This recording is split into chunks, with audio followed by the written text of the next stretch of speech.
군벌 간 무력 충돌 사태가 벌어진 북아프리카 수단에서 우리나라 교민을 구하기 위해 한국군 특임대가 파견을 했는데요. 이 와중에 미처 대피가지 못한 일본인 수명 등을 우리나라 특임대가 눈앞에서 총격전이 계속되고 있는 상황에서 방탄차로 그들을 데리고 버스에 태워서 함께 탈출했다는 소식이 전해졌습니다. 마이니치 신문은 26일 수단에서 일본인들이 대피에 성공한 과정을 전하고 여러 나라 중에서도 특히 큰 역할을 한 것은 한국군이었다고 소개했다. 제3국 긴급사태에서 한국군과 일본 자위대가 협력한 일은 과거에도 있었지만 이번의 경우 지난 3월 한일 정상회담으로 양국 관계가 개선되는 분위기 속에 이뤄진 것이라고 신문은 전했다. 외무성 간부는 자위대에서 다 못한 부분을 다른 나라에서 도와줘 안전한 대피를 할 수 있었다고 했습니다. 한편 한국군의 적극적인 역할에 기시다 후미오 총리를 비롯한 일본 정부 관계자들은 잇따라 감사의 뜻을 표명했다.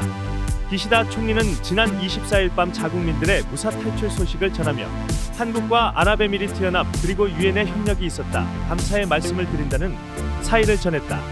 이에 대한 일본 네티즌들은 어떤 반응인지 볼까요? 고맙다는 반응과 자위대 활동에 제약을 거는 법률을 수정해야 된다는 의견들이 많았습니다. 순순히 먼저 한국군에 감사하다. 한국은 아프가니스탄 철수 때도 자국민을 재빨리 철수시켰다. 그때 일본의 어설픔을 잊지 않고 있다.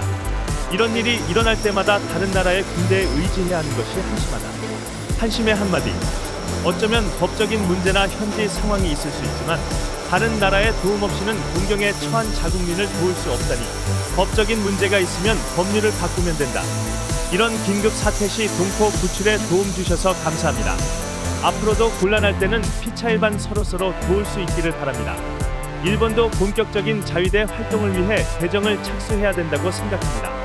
군대는 외국에 가서 총을 쏘는 게 일이 아니라 자국민과 타국인의 민간인을 도우러 가는 것도 일이야.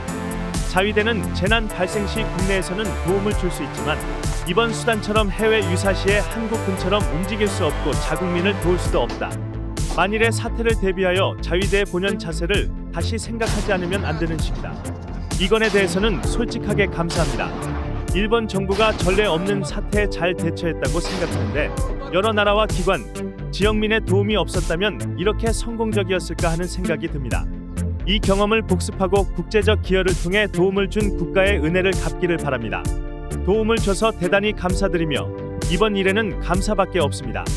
일본도 자국민 도울 수 있도록 자위대 운영에 대해서 더 유연하게 움직이지 않으면 안 됩니다. 문재인 정부였다면 그럴 가능성은 거의 없었을 것이다. 솔직하게 협조해 주셔서 감사합니다. 그러나 레이더 조사 문제를 시비를 명확히 합시다. 양 당사자가 객관적으로 공정하게 지낼 수 있을 때 진정한 신뢰관계가 구축됩니다. 그것이 사실이라면 외교적으로 큰 빚입니다. 나중에 보답할 필요가 있다. 일본이 지금까지 해온 경제 및 산업기술 공헌이 있으니 도움을 주는 나라는 많지만 이런 관계가 무한정으로 계속된다고 생각하는 것은 큰일이다. 일본도 핵무기를 포함한 자위력을 갖추고 일본군으로서 세계 평화에 공헌할 수 있어야 한다. 한국군을 비롯한 일본인 구출에 도움을 준 국가들에게 감사하고 싶습니다. 자위대들의 능력에는 불만이 없지만 자국민을 외국에서 구출하는 데 이상한 법적 속박이 있어 신속하게 행동할 수 없다면 고치고 싶습니다. 이런 상황에서 군대로 활동해야 되기 때문에 헌법 구조 수정에 맹렬하게 반대하는 나라 중 하나가 한국이죠. 한국에 감사하지만 자위대 활동 범위를 재검토할 필요가 있다. 얼마 전 기시다 총리가 우크라이나를 방문했을 때 그를 지키고 있던 것은 우크라이나군 병사들이었다. 이 모든 게 전례가 없는 일이지만 신속하게 대응할 수 있는 자위대가 필요합니다.